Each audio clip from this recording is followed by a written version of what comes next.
রোজের মধ্যে দিলে বলে ফটো নিয়ে ব্যাগে হ্যাঁ লাগে কোথা হয় নেওয়ার গোল্ড খেলা করতে না ফুসাইলে তো আমাদের নীতি আছে দাদা। হ্যাঁ, না ফুসাইলে নীতি আছে, করা লাগে তো। করা তো আপনাদের লাগবেই, আপনাদের তো ধর্মীয় ভাবেও লাগে, ধর্মীয় ভাবে লাগে। যখন কঠিন শিবদানের সময় কি করবেন? কঠিন শিবদানের সময় তো মানিতে হবে, খাইতে হবে না।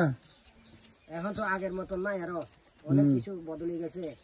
আগে তো হলে না হলে তো অনেক কিছু দেখা যায়। এখন যুবতী মেয়ে তো আপনারা মতন সেলুয়ার কামিজ পরে, আগে তো নাই। হ্যাঁ, আগে তো মাথার মধ্যে কপং আছে, বুকের মধ্যে খাড়ি, ঠেঙের মধ্যে খাড়ু, এই গলার মধ্যে ওই যে ইয়া আপনারা যেরকম ইয়া দেন এরকম আসলে তখনকার একটা সৌন্দর্য ছিল। হ্যাঁ অবশ্যই। এখন বাঙালি পরিবেশ, এখন তো আপনারা মতন সবাই।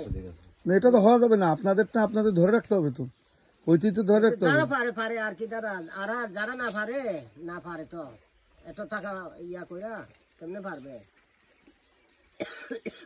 খরচ তো অনেক, খরচ তো অনেক অনেক খরচ। বুঝছেন?